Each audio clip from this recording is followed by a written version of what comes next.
بھلے ہی ایک کنجال کے جیسا کہیں گندگی میں بہتے بہتے ایک جگہ مٹی کی جگہ پر وہ چلا گیا، لیکن وہ مٹی اور وہ گندگی میں جیسے کیچڑ میں بھی کنول نکل پڑتا ہے، اسی طرح وہ گنہگار جہنم سے نکالا ہوا گنہگار جو جل بھن کر راکھ ہو جائے گا، لیکن ایک بار تو اس نے کلمہ پڑھا ہوگا تو اس کی وجہ سے وہ نکالا جائے گا اور پھر ایسے پھولے گا جیسے کہ کیچڑ میں کنول پھولتا ہے، یا پھر اللہ یہاں پر ایک مثال دی ہے کہ وہ پھر ایک دانہ جو اپنا پھر سے ایک جھاڑ جو بن جاتا ہے بہرحال، اور جلد و شاداب اور سرسب ہو جاتا ہے۔ اسی طرح وہ جہنمی بھی آب حیات ڈالتے ہی تازے ہو جائیں گے اور جلن کے نشان بالکل جاتے رہیں گے۔ اس کے بعد اللہ تعالیٰ اپنے بندوں کے فیصلے سے فراغت ہوگا اور ایک مرد باقی رہ جائے گا، یعنی آخری جہنمی۔ اب جہنم میں سب تو نکل گئے، سارے مسلمان جو کلمے پڑھنے والے پورے نکل گئے، ایک آخری جہنمی کا یہاں پر حال بتایا گیا ہے۔ آخری جو سب سے آخر میں جو جہنم سے نکالا جائے گا، جس کا منہ دوزخ کی طرف ہوگا، اب اس کو جہنم سے تو نکال لیں گے، لیکن اب بیچ میں وہ ٹھہرا ہوا ہوگا جنت اور دوزخ کے بیچ میں، اور یہ بحشت والوں میں جائے گا۔ وہ کہے گا اے رب میرا منہ جہنم کی طرف سے پھیر دے، اس کی لپیٹ نے مجھے جلا ڈالا۔ پھر خدا سے دعا کرے گا کہ جب تک خدا کو منظور ہوگا، بعد اس کے اللہ تعالیٰ فرمائے گا اب یہاں پر وہ جو جہنمی کو آخری جہنمی کو نکالیں گے تو وہ جہنم کو دیکھتا رہے گا، اس کا منہ جہنم کی طرف ہوگا۔ دیکھیے پلٹنے کی بھی اجازت نہیں ہوگی جب تک کہ اللہ اجازت نہ دے۔ بندہ اپنی طرف سے آنکھ بھی نہیں مار جھپک سکے گا کہ ہم آنکھ بند کر کے جہنم کی آگ کو نہ دیکھ سکے، تب بھی بندہ آنکھ بند کر نہیں پائے گا جب کہ اللہ کی اجازت نہ ہو۔ بہرحال تو وہ جہنم کی آگ کو دیکھتا رہے گا اور کہے گا کہ یا رب مجھے اس سے چھٹکارا دے دے، اس جہنم کو جو مجھ کو جلا دی تھی اس سے مجھے دور کر دے۔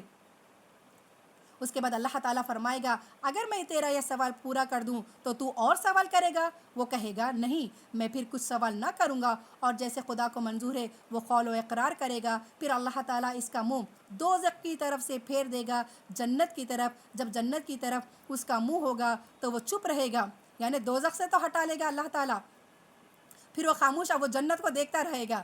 پھر جب خدا کو منظور ہوگا پھر کہے گا اے رب مجھے جنت کے دروازے تک پہنچا دے۔ اب دیکھیے پہلے قول کر اللہ سے کہ بولا بندہ آخری جہنمی کہ مجھے جہنم سے تو ہٹا دے یا رب، اس کے بعد میں تجھ سے کچھ سوال نہیں کروں گا۔ اللہ تعالیٰ بول رہے ہیں کہ تو ضرور سوال کرے گا پھر سے، وہ بندہ بول رہا ہے کہ میں نہیں کروں گا، لیکن جب اس کو جنت دکھائی دے گی پھر اس کا منہ کھولے گا اور کہے گا کہ اللہ مجھے جنت کے دروازے تک پہنچا دے۔ پھر اللہ تعالیٰ فرمائے گا کیا تو قول اور اقرار کر چکا تھا کہ میں پھر دوسرا سوال نہ کروں گا؟ اے آدمی تو کیسا دغا باز ہے۔ اللہ تعالیٰ کہتا ہے اے آدمی تو کیسا دغا باز ہے۔ وہ کہے گا اے رب، اور دعا کرے گا یہاں تک کہ پروردگار فرما دے گا اچھا اگر میں تیرا یہ سوال پورا کر دوں تو پھر تو اور کچھ نہ مانگے گا؟ وہ کہے گا نہیں، تیرے عزت کی قسم، اور پھر قول و اقرار کرے گا جیسے اللہ کو منظور ہوگا، یعنی سب اللہ کی اجازت سے ہی ہوگا۔ آخر اللہ تعالیٰ اس کو جنت کے دروازے تک پہنچا دیں گے۔ جب وہاں کھڑا ہوگا تو ساری بحشت اس کو دکھلائے گی، یعنی جنت اس کو دکھلائی جائے گی، اور جو کچھ اس میں نعمت یا خوشی اور فرحت ہے وہ سب کچھ پھر ایک مدت تک جب تک اللہ کو منظور ہوگا وہ چپ رہے گا۔ دیکھیے گویائی بھی اللہ کی اجازت سے ہوگی۔ ہمارا منہ آج جو زبان یہاں پر چلتے رہتا ہے، لیکن وہاں پر قیامت میں ہم کچھ بول نہیں پائیں گے جب تک اللہ بندے کو اجازت نہ دے کہنے کی۔